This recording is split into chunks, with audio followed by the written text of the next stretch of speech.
Good afternoon, everyone. Migrant Leaders, Mentors and Mentees, thank you so much for joining us on this monthly Migrant Leaders Connect conference. The idea in these monthly Connect conference webinars is to bring mentors and mentees together and for our mentors who've pre-agreed with us to share their excellent career stories so that everyone enjoys their career stories, learns from it, and we can later share those recorded career stories with 4,000 mentees who benefit from that infinitely. So welcome, thank you so much.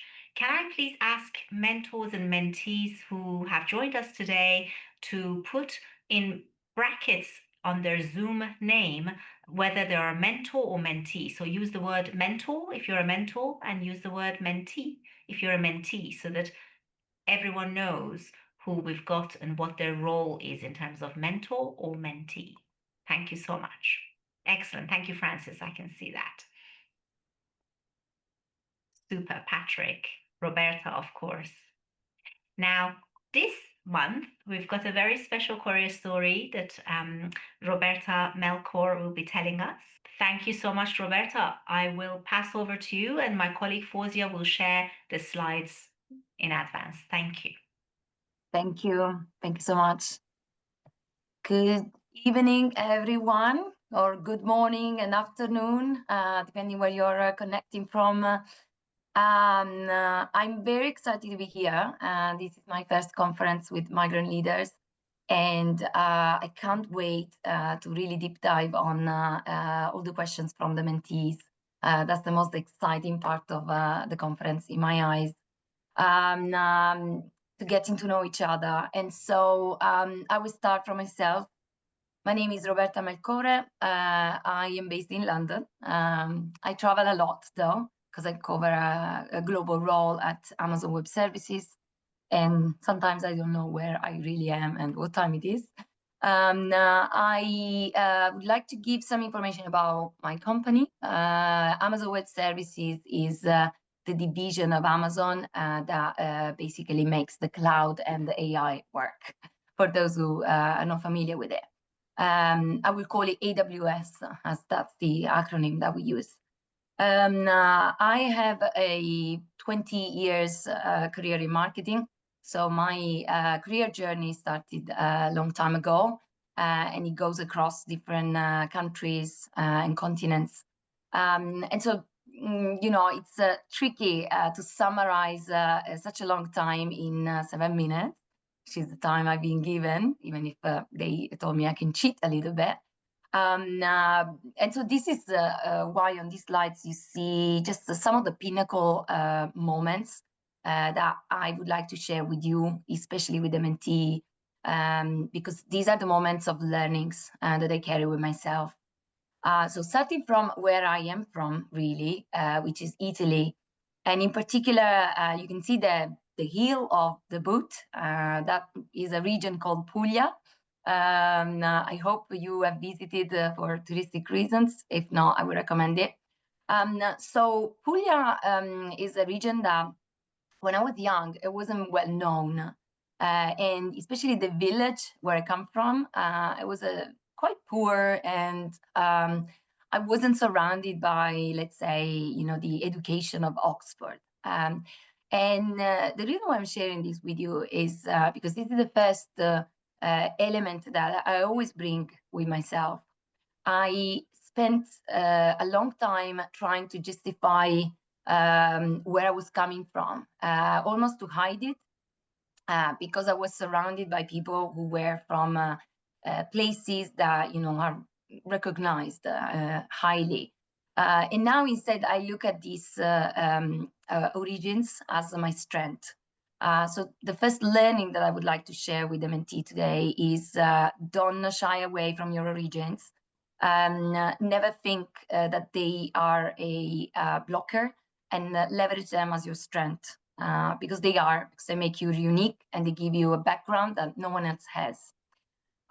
So from the south of Italy, though, I migrated to the north of Italy because I felt that there was a world out there waiting for me. And that's where I studied international relationships at university. Now, International relationships brought me to do an interview in London at the Italian embassy when I was about 23 years old. And what both the studying and the internship taught me was that I made a mistake in my education. I didn't actually enjoy what I studied. I hated every minute of it, but I didn't have the courage to admit it to myself. So I completed the studies, and I even went through to do an internship at the embassy. I then found the courage to, look for something else. And I tapped into marketing by helping a friend. And I enjoyed it. I liked the dynamism, the thrill, the data, even the people, the marketers that you work with.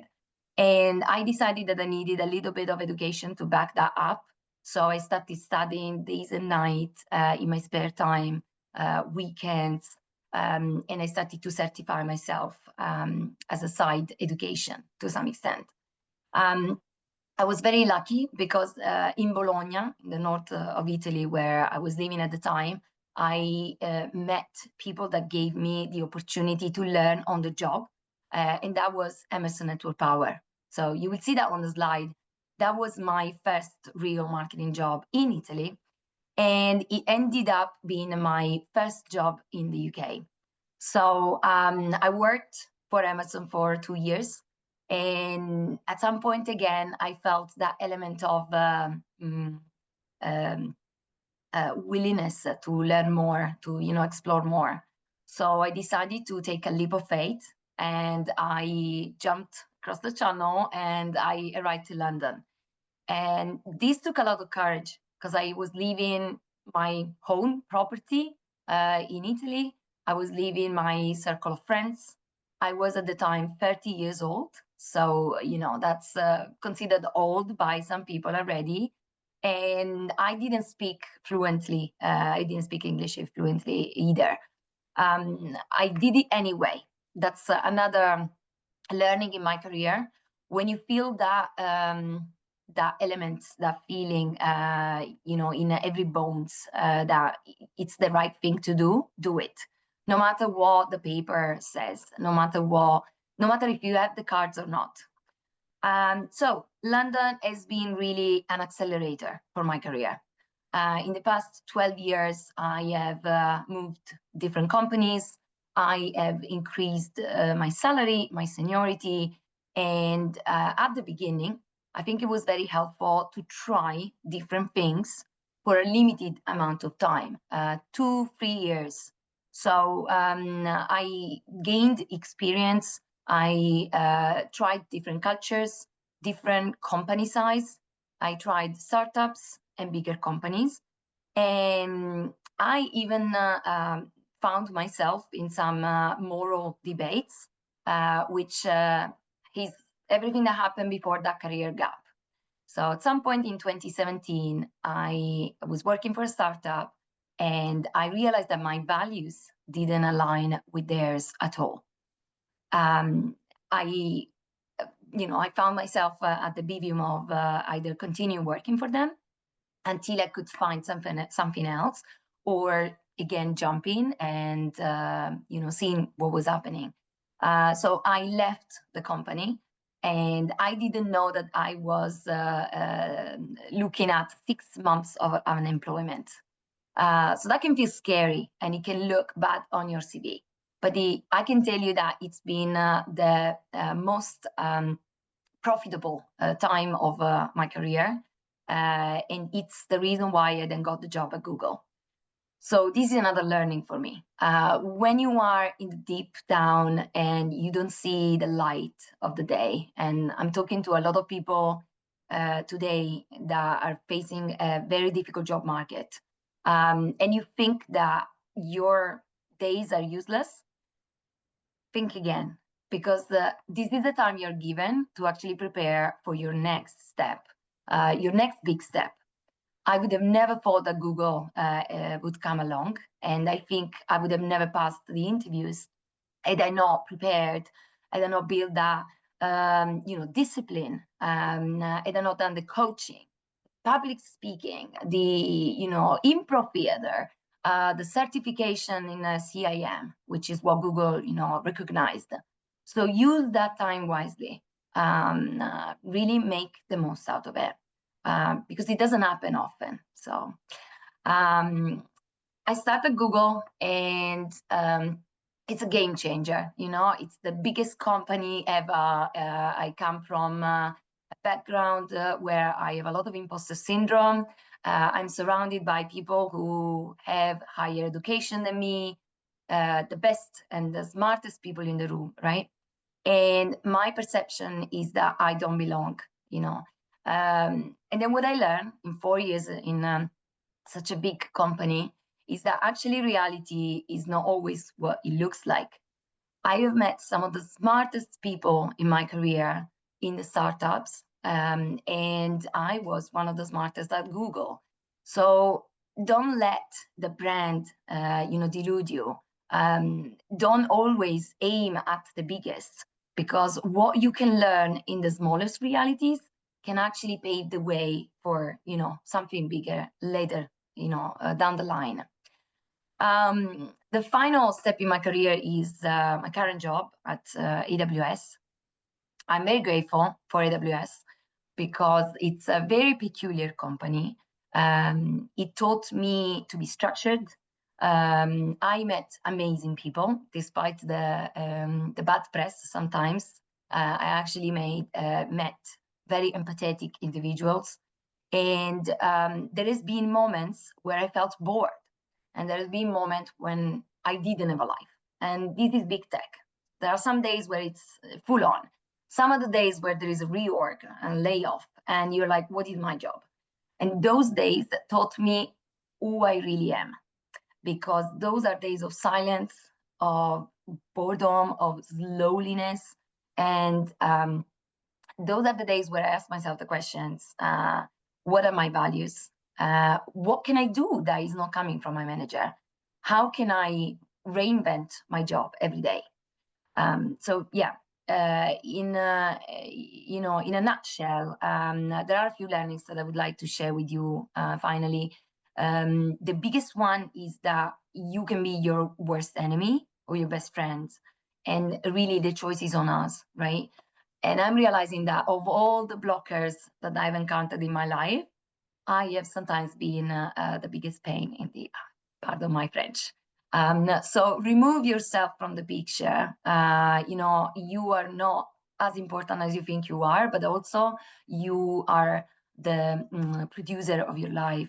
So no one is so hyper-focused on you but yourself. And so move the attention where it really matters and remove all the doubts and self-talk that you don't need. The perfect career path doesn't exist. Thank you, Jan. You can see from my career path, this is completely non-linear. I don't come from university marketing. I would have never thought that I could work in marketing at Google and AWS, and still I'm there after more than 8 years. Your values. I jumped into the unemployment to follow my values, and it led me to Google. And so always follow who you are, because that will be your recipe for success. Finally, the way I found my job at AWS wasn't just by simply applying. I remember applying at AWS for 10 years.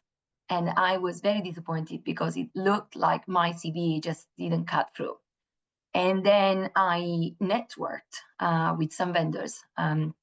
I kept that, relationship alive. And 4 years down the line, I knew that there was an opportunity at AWS. I got introduced by them to the marketing director. I had an initial informal conversation, and then I had the full loop, which is like, several interviews of like 2-3 hours each, etc. But don't underestimate the power of the human touch. That is true in marketing, but it's true also in your life. And always make sure that that's backed up by knowledge, because that's your power. I hope this was helpful. I look forward to really speaking with you all. Thank you so much.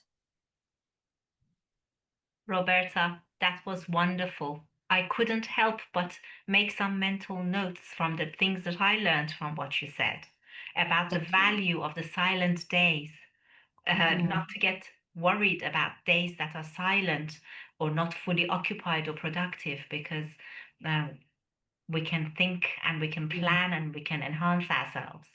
Thank you so much. Thank Um, you. Thank you, Ilan, for having me. our pleasure. Fawzia, would you like to lead on the questions? I would indeed. And I must say, Roberta, one of the key messages I think that you just gave there is, don't underestimate the power of the human touch.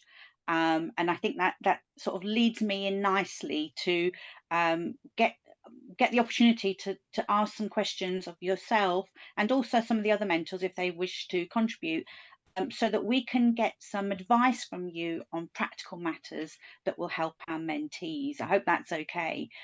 So I wanted to start with sort of some questions about communication and etiquette. Roberta, can I ask you, in your opinion, what's a good way for someone to make a positive impression through their written communication?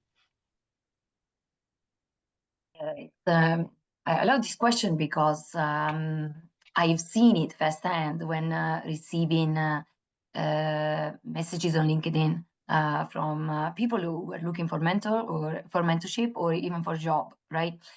And the ones that arrived to me were those that were very humble, were really interested in the journey rather than the destination, rather than, hey, do you have a job? And were making me feel that I could actually have an impact, right?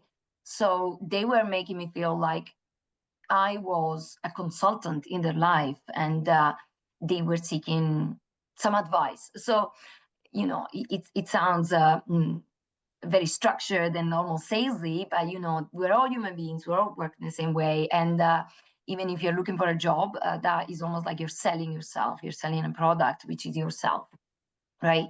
So I would say, be humble, be yourself, be transparent, be honest, and come across as someone that is interested in the person you want to talk to, rather than interested in what they can offer, which is the job finally, if that's, of course, your goal. Yeah, that's really helpful. And then, let's assume that somebody picks up on your advice and follows your advice and sends messages to somebody. Is what would you suggest they do if they don't get a reply? Keep going, moving on. I would send 2 messages, 3 top, and then, as in life, the things that are meant for you will come to you. I just want to add this on my career journey, which I always try to remember in the moment of doubt, self-doubt. When I was unemployed, my goal was to work for companies like Oracle, I don't know, Akamai. That was like the big brand in my standard, because I would have never thought that I could aim even higher than that. And I applied for these companies, and no one was responding to me. They were not even noticing my CV. And that would throw me into desperation, into self-doubt again. I am so grateful that these companies didn't reach out, didn't respond, or that I didn't get the job after the interviews. I did 10 rounds of interviews for Gartner, and I didn't get it. And I was like, what's wrong with me? To then being contacted by Google and spending 4 years for one of the biggest companies in the world, right? What this taught me is that really what is meant for you will come to you. Don't doubt your journey. So yeah, move on if they don't respond, because the right people will. That's really great. I wonder if there are any mentors or mentees that would like to ask questions of Roberta, or that other mentors might want to respond to, or indeed mentees. Happy to have all contributions. Please do put your hand up, or just turn your microphone on while we're waiting for other people to join. Oh, Good evening, Roberta. I just loved what you said because we are so full of doubt sometimes. People feel that they're not enough, like they're below the standard. Like, what do you want to change about you? So I think that the key message is everything you are is just perfect. Present yourself in a way that you shine a light about what you can bring. Because at the end of the day, all these corporations are just looking for added value. Build a business case about how somebody as special as you are can be the member of the team they can't spare. And I like it about you. So I put 2 words in the chat for everyone to see. The 2 words are resilience and determination, because this is all about that. And Elam has, this, motto I love about it is the migrant magic, because what it means is you are what you are. It happens to be a migrant, but there's something special about you, your magic. So just let it shine. And this is what, this is how I receive everything you said about your journey. Thank you for sharing in such honesty and transparency. Thank you. Thank you, Jean. And I hope I'm pronouncing your name correctly. Jean. Yeah. To add on that, I think when I landed in the UK, I actually wanted to change my accent. I wasn't proud of it. I didn't feel it was professional, and it was like not the business accent, which is English, right? I tried desperately. Evidently, it didn't work out. And now what I've learned in 12, 15 years in the UK is actually my accent opens so many doors that me being a British person with a normal British accent wouldn't. People are intrigued by the fact that I'm Italian. I mentioned Puglia, and that opened a conversation with even with customers at trade shows that asked me for suggestion, and then we start talking about business. So again, your culture, your origins, your story are your power and your uniqueness, as I said before. So I totally agree with what you said. Thank you, Jean. You're welcome. Anytime. Thank you both. Faith, you've got your hand up, please. Hi, nice to see you. Good evening. I had to get some light on my face. So I just wanted to say to Roberta, I really found your story very inspiring. I have 2 questions. One, did you have a mentor when you were, young? And 2, if you think of yourself as a 17-year-old or 18-year-old, what were you thinking then? And if you can, look back, have you managed to achieve what you were thinking about then? Something about that. Thank you. Thank you so much, Faith. Amazing questions. A lot of mentors, really a lot of mentors, mentors, coaches. One of them in particular is one of my best friends, works at AWS as well. And I remember changing career, wanting to change career. And I remember being scared of jumping and shifting, from one company to the other, from the certainty to the unknown.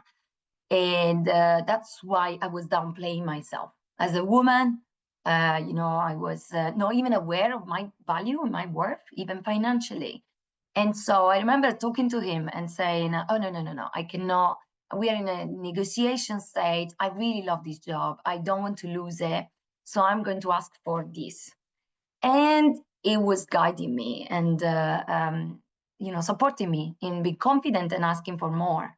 Because I think, and I'm going to say something that is controversial and is only my view. I'm pretty sure there's plenty of women that had different experiences. But I think women, they get paid less because they do not ask for more. I think women need to actually have a little bit more courage and know their worth, go there and ask for it. And be stern about their worth. And if they say no, then that's it, walk away. Because again, there will be someone that will be willing to give you what you're worth. This is how I got to get a job where they wanted me to relocate to Southampton and I wanted to live in London. I got the job living in London and working from Southampton as a remote employee. So be confident, that's it. And mentors help you with that because they can see the potential and they can see, your fears and help you just overcome them. And then the other question, what I would say to the 17 years old, my gosh, like I almost don't recognize that person. I was full of fears and self-doubt and complexities, and I was hiding a lot. I was masking a lot. You know, in the UK, we're very aware of neurodivergencies, and I've always thought I was stupid, to the point I would go to doctors and say, I want a certificate that testifies that I am actually stupid because I feel stupid. I'm slow at understanding things. And that was ADHD, you know, I just understand things differently. And so I would tell her, you're not stupid. So stop wasting your time trying to prove yourself something that you don't need. Just be yourself. So stop masking, because actually that takes a lot of energy from your brain that you can use to find ways to, you know, understand things differently and be in the world with your differences. Yeah, that's it. Excellent answer. Thank you. Thank you. So we have Ifaf. You've raised your hand. Would you like to speak? And then we'll come to Pratik afterwards. I know you had your hand raised earlier, so do let us know if you want to speak again. Hi, Roberta. You mentioned whilst you were at Google that you struggled with the feeling of imposter syndrome. I'd just like to know like how you navigated that, how you told yourself, you know, actually I do belong here. Two things, maybe three. Maybe I can find the third one. And by the way, hi Aoife, thank you so much for the question. The first thing would be speaking with people that I felt I could trust. You know, you identify your tribe, you identify your champions, and you know that they will always cheer for you. So I was having a lot of conversation with these people to convince myself that, you know, my mistakes were not that bad and I would belong. The second thing, and once again, I might be controversial, but Google is not just full of smart individuals. There's normal people, there's people who are there because they've been lucky, maybe, you know, like they're normal human beings. And sometimes you do feel like you're the dumbest person in the room, but just always remember that you are there. And you're probably the 1% of the population that got where you are.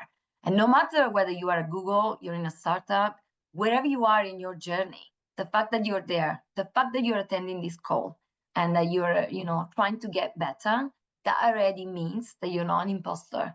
And we know that this would be my third thing. Everybody is an imposter, really. You know, like the moment we step outside of our comfort zone, we're learning.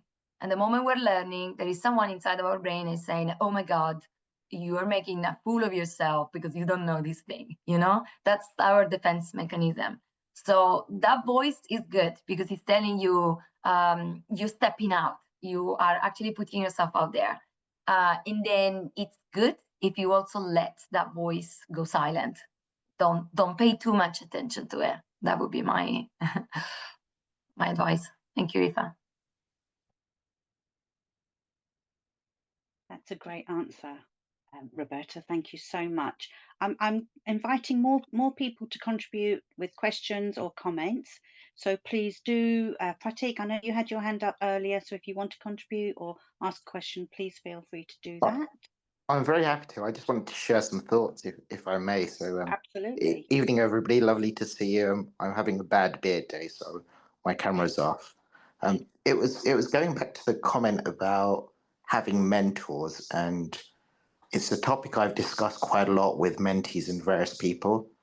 And what I think is quite helpful to share is I think not just in work, but throughout life, you probably need 4 types of people to help you. A buddy. So if I don't know how to log expenses at work, I'm going to ask my buddy. A manager, somebody who helps me with my performance development, my appraisal, will support me when I've got things going on where I just want a trusted person. So buddy, manager, mentor for all the reasons that Roberta explained. And my personal experience, having a mentor who isn't someone you work with, who can sometimes look at things quite objectively and from a distance, is quite helpful. And then eventually, glorified word, executive sponsor, but effectively that's someone within the business who can either open up doors that you can't open up yourself, or can make things accelerate very quickly. Now, I think that touches on one of the points somebody raised earlier about networking. But if you have a strong advocate either within the organization you operate in or outside, that's incredibly powerful. I just thought I'd share that because when Faith mentioned or asked the question about mentors, it kind of triggered that thought. Thank you so much, Pratik. That's been really helpful. Thank you. And you're right. I mean, obviously, we advocate having a mentor and being a mentor. So, yeah, we sort of fully appreciate the benefits of having a mentor. I'm not sure always that if the young people who join us do see the benefit of nurturing that relationship. So Pratik, perhaps you could comment on ways that mentees might nurture a mentoring relationship to help them develop and progress? Yeah, very, very much so. I mean, we can all be very serious and talk about business or professionalism, but I think the best way to build a human connection with someone is to show genuine interest. And it could be interest about family, about hobbies, about holidays. Again, a bit similar to what Roberto said earlier, when you're networking at events, if you can build social engagement, you can then turn it into a business conversation and opportunity. So the things to do are ask open-ended questions, be interested, be curious, and find a common thread that you have with them. And that's a very individual thing, right? So I often end up talking about sport or talking about holiday destinations or various other things, but we all have our own unique hobbies and likes and dislikes. So it's about finding that and then building from there. And there's techniques to do that. You ask open-ended questions. So if I ask LM an open-ended question, she might then talk for 2 or 3 minutes. I've just got to ask the right one. Or possibly longer, Pratik. Possibly longer. I hope that's helped. Yeah, it Thank you really so has. much. And I'm so glad you said that, because I sometimes wonder, and I'm guilty of it myself. I'll be having what feels like a really informal conversation with somebody, like a business person or somebody that I'm working with in one of our corporate partners. And I might be talking about holidays, I might be talking about what the dog did, or I'm having my house refurbished, this sort of thing. And sometimes it feels wrong to have that sort of conversation. But essentially, I suppose it's letting the person you're speaking to get to know you, and you're getting to know them by asking them questions.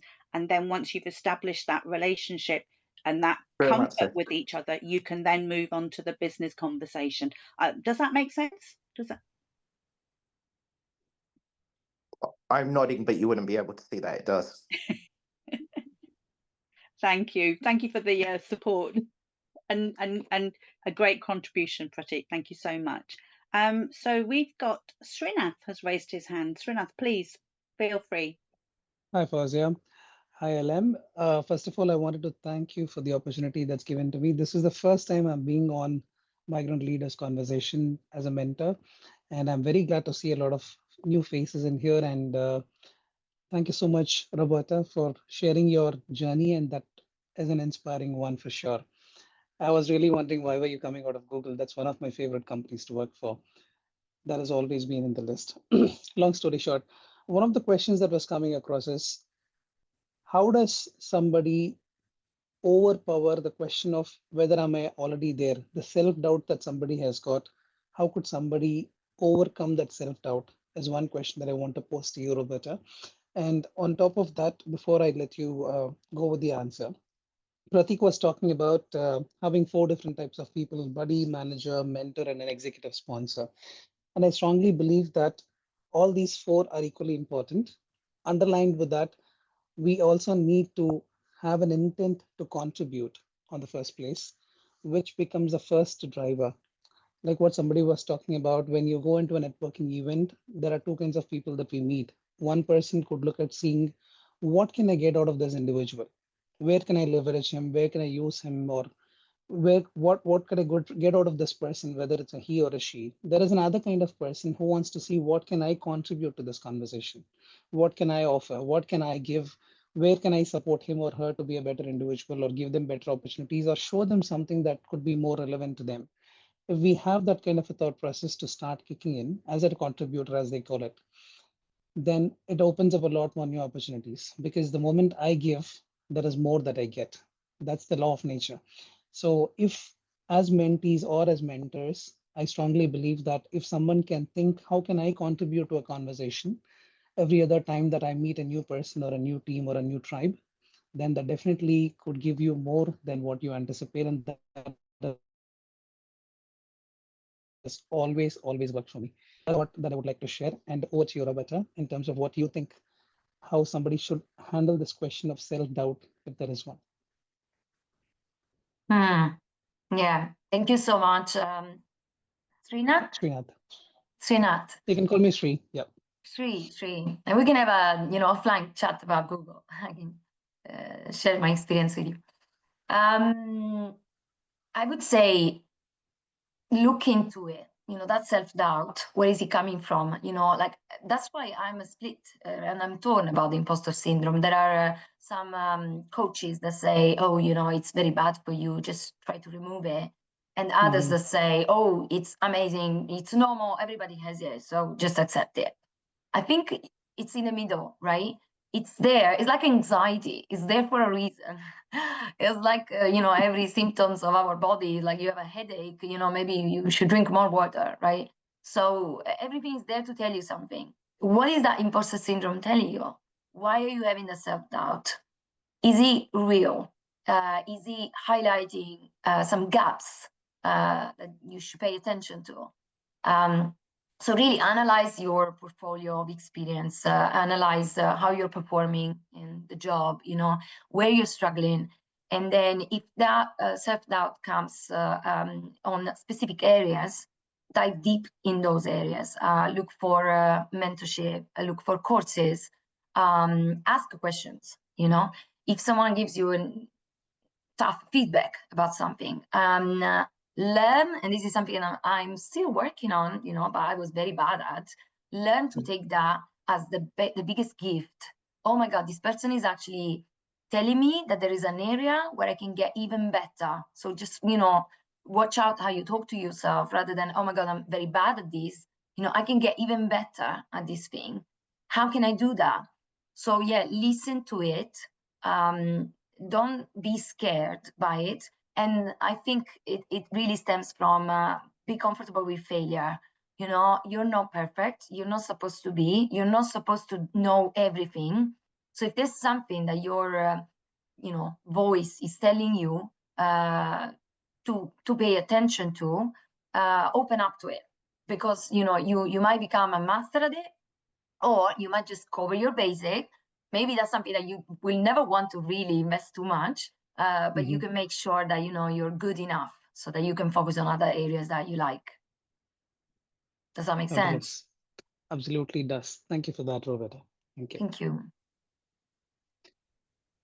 Pratik has got his hand up. Yeah, thanks very much, Srinath. Pratik, So please. I'm like a steam train. Once I start, I keep going. Just to offer my thoughts on this, I think having self-doubt is a really good thing as long as you can control it. And that takes time, that takes practice. And some of that's to do with framing. And the common example there is glass half empty or glass half full. So once you change your framing and you try to work on controlling it, actually it becomes a superpower, because your awareness is heightened, you're more socially aware, and that can then separate you from others. So I don't think it's a case of dismiss it completely, just learn how to control it and then turn it to a strength. I think that's really useful advice. I think of imposter syndrome as an opportunity to learn. So firstly, in the way that Roberta said, reflect and figure out why you're feeling that way. And then two, if there are areas that you want to work on, then research that. Think about where perhaps you need to develop your knowledge or technique or strategies for coping, so that you build on it rather than let it, as Pratik said, don't let it overwhelm you, don't let it take over. I think that's been a really useful little exchange from you guys. I want to say something about the imposter syndrome, particularly for the mentees, because they're young And in some ways, they're experiencing similar challenges that we experienced when we were young. And in some other ways, they have some additional challenges. I've noticed that the imposter syndrome and other discomforts is a topic that comes up a lot, both among mentors and mentees particularly. They ask about imposter syndrome a lot. I think, generally speaking, in my generation, early in my career, there was a lot of ambiguity, there was a lot of uncertainty, a lot of rejection. We were really shooting blind a lot of the time, so we made a lot of mistakes and very few role models around. So we didn't actually know what good looks like. And there certainly wasn't social media around to give us this illusion of perfection. And that's what I want to mention to the mentees. What you see out there in the media is an illusion of perfection when you see the professionals, the billionaires, the tech entrepreneurs. All of this is a representation of reality. It's not reality.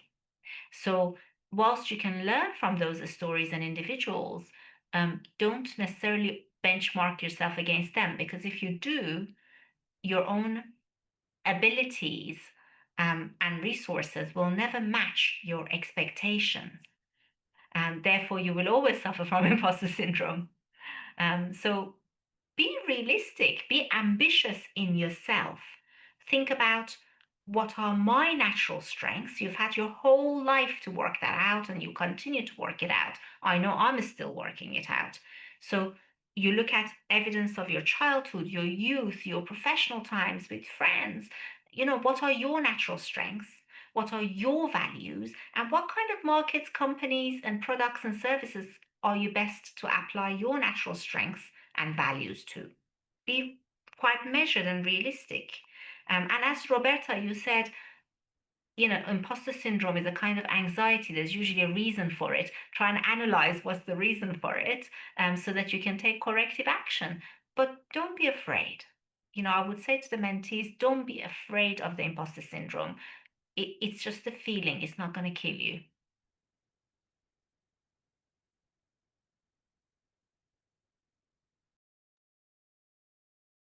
I remember, if I can just share a story, I remember actually when I started working full time with migrant leaders, and part of my role then was to interview mentees, potential mentees that had applied for our program.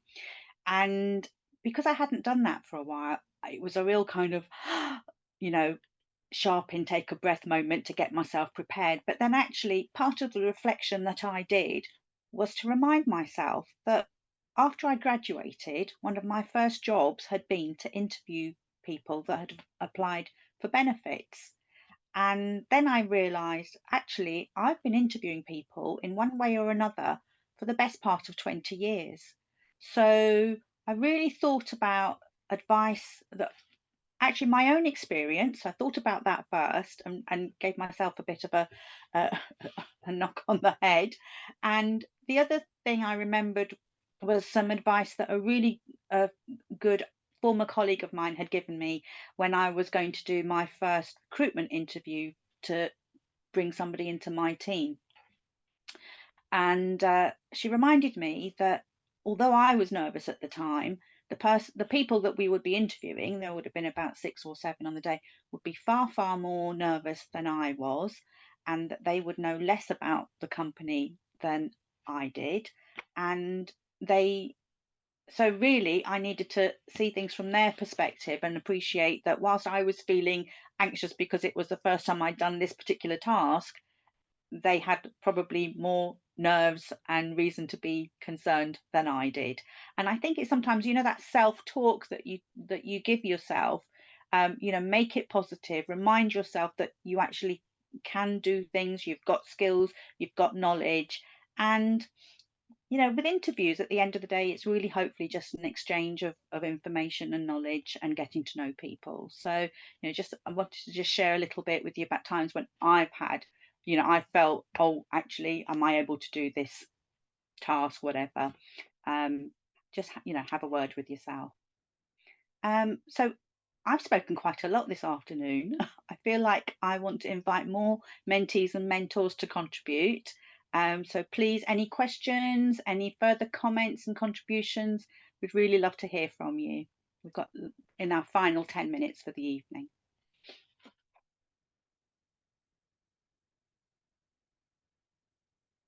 If not, I've got some questions that I could raise, and I would love people to volunteer to respond, if that's okay. I had a question. Go for it, Faith. The mentees. This is your opportunity. What are what's one or two things that you're looking for from your mentor or to gain from the program? I know you've probably been interviewed already, but I'm new to this and I want to know, how will you know if migrant leaders and the mentors have delivered or helped you? We've got a good handful of mentees in the room, in the Zoom room. So please, does anybody want to offer what their expectations are of being mentored and what it is that they would see as a successful mentoring outcome? I think Fawzia, one, I'm just getting a feeling. I don't know if people are thinking that just by asking a question, is somebody going to judge them? And this is a space I believe everyone has to feel very, very comfortable about asking those questions, which is one of those most important key traits that I would look for in my team, because the more the questions people ask, the better it's going to be visible for them and they are actually listening to what it is. So that's one of those key traits that I would look for in people who work for my team. And I think each of the mentees who are here, I'm sure they would have questions and nobody's going to judge you. You may please open up and ask your questions, and there is no question a lame question, and nobody is going to feel bad if you're going to ask a question. So please feel free to ask any question that you have, and feel free to consider this as a safe space, is what I can consider. Thanks very much, Srinath. Yes, of course, which is why I feel able to share my own experiences with everybody here, and hopefully that they will benefit and learn from me sharing. So yeah, absolutely. There's no judgment here, and you're all welcome to ask any kind of question you like, provided it's polite. And you can also ask in the chat, by the way. What would you suggest, Faith? What would you say you were looking to achieve through mentoring? Oh gosh. So, I always think about me 30 years ago, and I always say I don't look that old, but I was 16, 17, it's 30 years ago, and I would have been terrified being on a call with professional, people like us. I would not even answer or ask any question. But I think that we forget, where they're at and, the challenges that they're facing.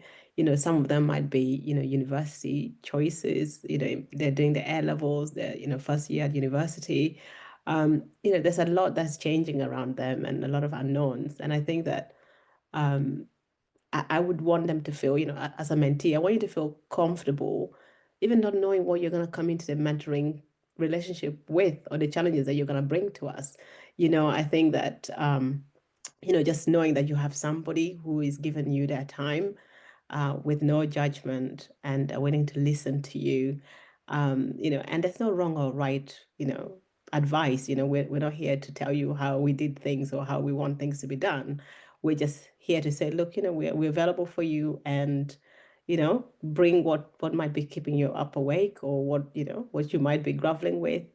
And just sometimes, just talking about stuff that you're thinking about, somebody can put you at ease. So for me, I think as a mentor, I want to give back because, people did that for me and I wouldn't be here without them. So I just want them to feel really comfortable and, listen to your gut. If you've been matched with a mentor and you're thinking nothing is happening here, go back to, Fazia and the team and say, I don't really know, I don't feel comfortable, because I think time is really precious, and it's important that, you feel comfortable as a mentee, to be yourself and to be open.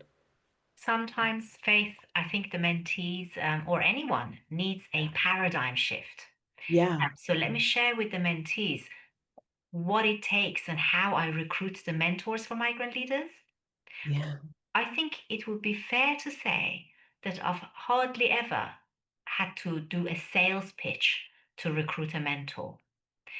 Mentors tend to come to me from my professional network and their professional networks, from our corporate partners, or personally when they've been watching Migrant Leaders for a couple of years and they contact me and say, oh, I really want to be a mentor of Migrant Leaders.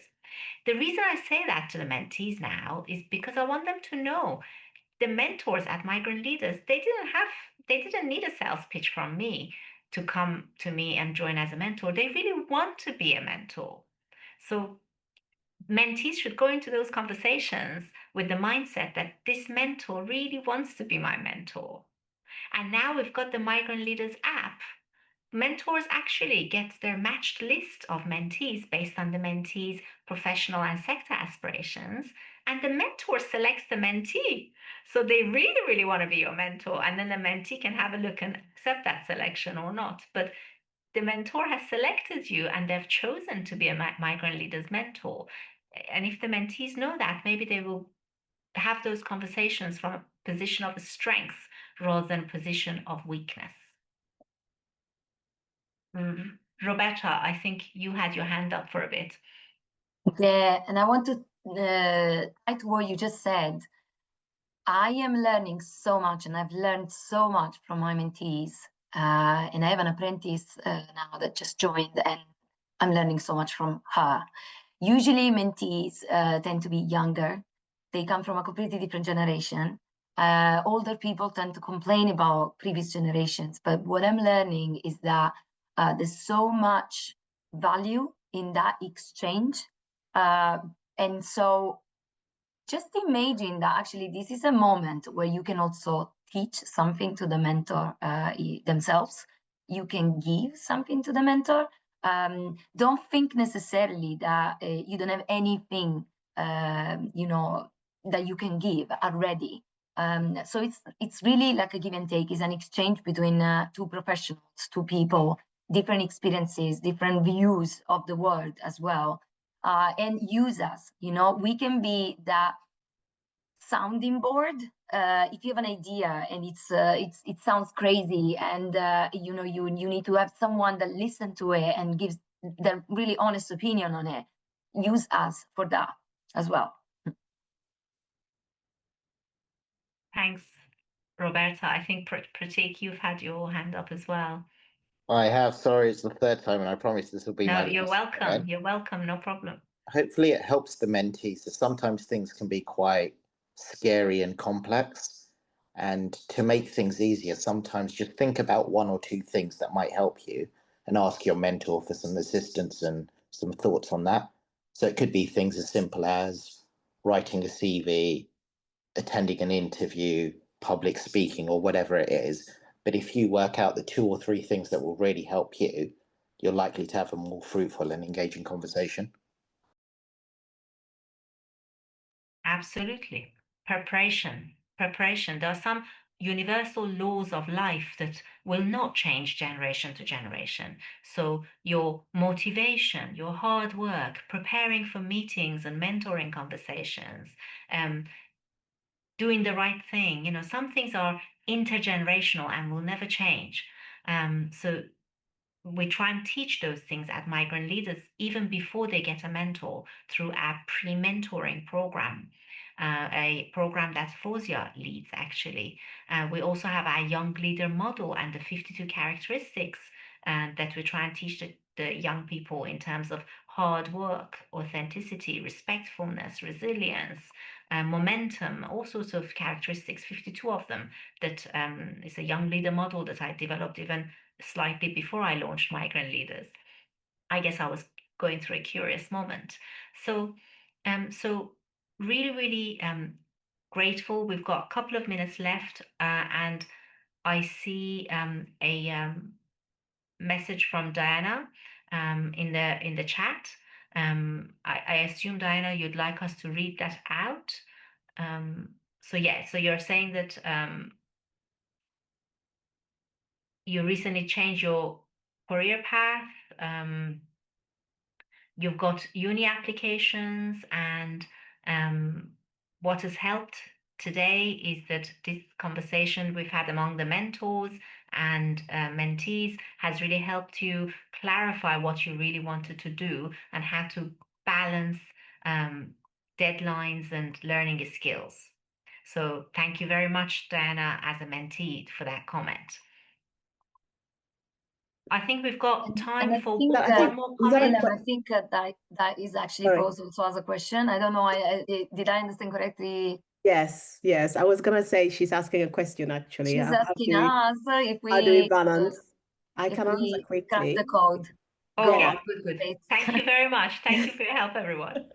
That's okay. So I didn't know what I wanted to do. So at university, I wasn't sure whether it was business or IT.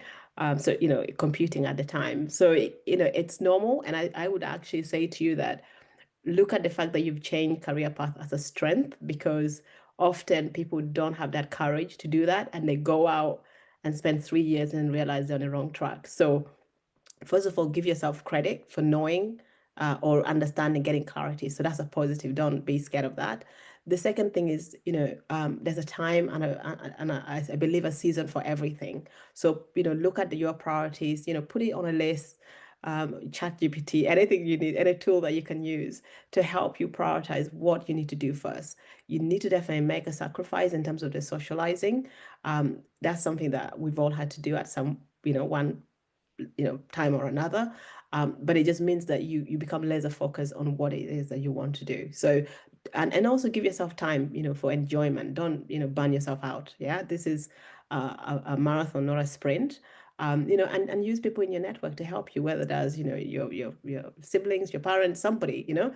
Learn to kind of give them little things to help you with, but you've got this. Yeah, and that's your mindset. Just say to yourself, I've got this, I'm going to do it, and you will do it. Okay. And the Thank you other very thing much, I would Faith. say, if I may, the other thing I would say, Diana, is there are certain things have shorter deadlines, and once you've got to kind of prioritize so that you can focus on the things like your university applications. If you're doing those now, they need to be done by January. So once you've done that, then you're going to clear some space. So prioritize that, because obviously you've got a deadline coming up, and that you may then have to, at the moment you may have to give up certain things so that you can get those priorities met, and then obviously you'll have occasional school deadlines for homework, etc., and assignments. So again, those are temporary, and they're not going to hang around forever. So you get one out of the way, you clear a bit of space, and then you reset and re-energize yourself for the next set. So find the blank time in between. I always sort of encourage mentees to really look at their monthly schedule, find the clear time. I mean, I'm usually talking to them about it in terms of their mentoring meetings, but whatever your priority is, find the time that where you're already in your schedule, because you won't have every single minute committed, and then you can start prioritizing and find out what's important, and then allocating time to what you need to allocate it to. Yeah, there's lots of techniques that you can use for managing your time and managing your priorities. Really, really good tips, Fawzia. I always say it's true that life is a marathon, but within that marathon, there are a few sprints. There are times where you've got to work very hard, manage multiple priorities, quite structured way and effectively, as you explained, during year 12, for example, they have to transition from GCSEs to A levels. They've got to get good expected grades so that they can submit their university applications the following year, do super curricular activities. There's a lot on. So within the marathon of life, there are often One's at the entrance doorbell. Excuse me. There are often sprints within the marathon. So it's okay if you're sprinting sometimes. Just give yourself a break. Once you've reached that target, give yourself a break afterwards so that it feels a bit more like a marathon again. So it's just after 6 o'clock. Unless any mentors or mentees have final comments or questions, we will wind down, if that's all right.